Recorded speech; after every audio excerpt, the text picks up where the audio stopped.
আসসালামু আলাইকুম। এলিভেটেড এক্সপ্রেসের দিকে যাচ্ছি, দেখা যাক। নর্মাল ওয়েতে তো এলিভেটেডে উঠতে পারি নাই, এখন দেখি লোকজন যেহেতু যাচ্ছে কত দূর পর্যন্ত যেতে পারি দেখি।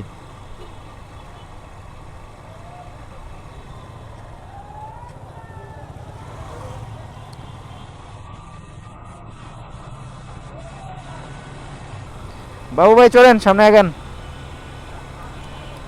আমার সাথে আছে বাবু ভাই, আর বরাবরের মতো বাবু ভাই ফাহিম ভাই আমরা একসাথেই রাইড করি, একসাথেই সময় কাটাই। আজকে ফাহিম ভাই নাই, বাবু ভাই আছে। এই যে আমার সামনে বাবু ভাই। আমরা আছি এই মুহূর্তে এলিভেটেড এক্সপ্রেসে, যেখানে বাইক চালানো নিষিদ্ধ ছিল। এখন আজকের দিনে বিজয় উল্লাসে হাজারো জনতা, লক্ষ জনতার ভিড় ছিল ঢাকা শহরে। সবাই বিজয় উল্লাসের জন্য রাস্তায় এলিভেটেড এক্সপ্রেস বিভিন্ন জায়গায় ভিড় করেছেন। এখন এলিভেটেড এক্সপ্রেসে এখানে অনেক অনেক লোকের লোকারণ্য। নর্মালি নিচে তো হাঁটাই যাবে না, নিচে তো দুপুরবেলা যখন গেলাম মেন রাস্তায় তখন হাঁটতেই পারি নাই। হাজার হাজার লাখ লাখ মানুষ। ওয়াও বাবু ভাই, ফিলিংস ম্যান,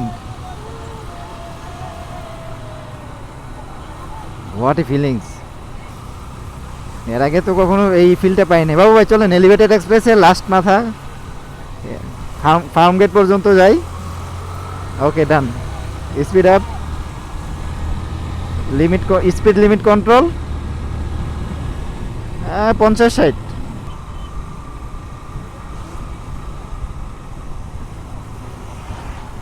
আজকের এই আজকের এই দিনেই, বিজয় দিনে, বিজয়ের উল্লাসে সবাই মেতে উঠেছে। বাংলাদেশের মানুষ, বাংলাদেশের 18 কোটি মানুষ এক নতুন নতুন বাংলাদেশ পেল।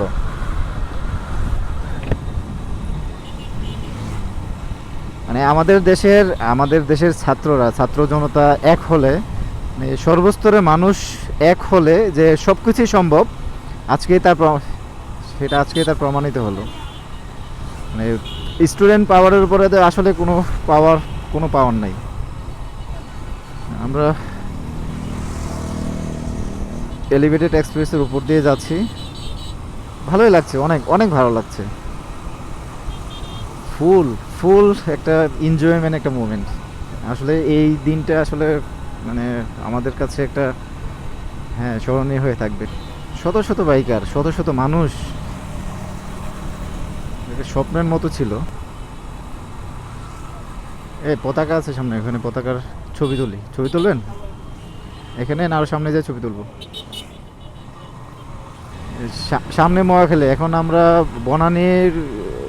বনানীর হয়তো আছি।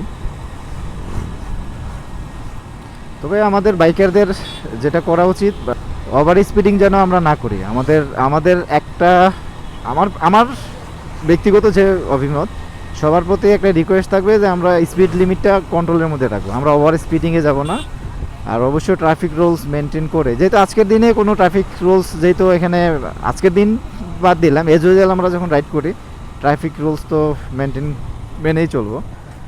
আর স্পিড লিমিটটা সবসময় কন্ট্রোলের মধ্যে রাখবো।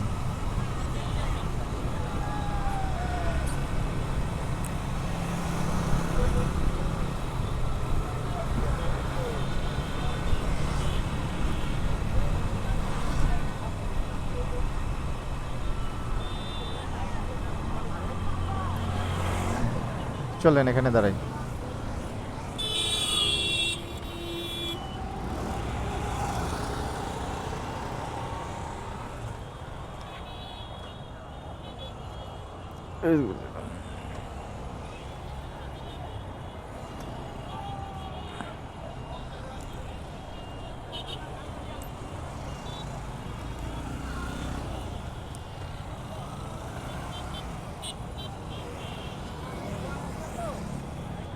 বাবু ভাই কেমন লাগতেছে?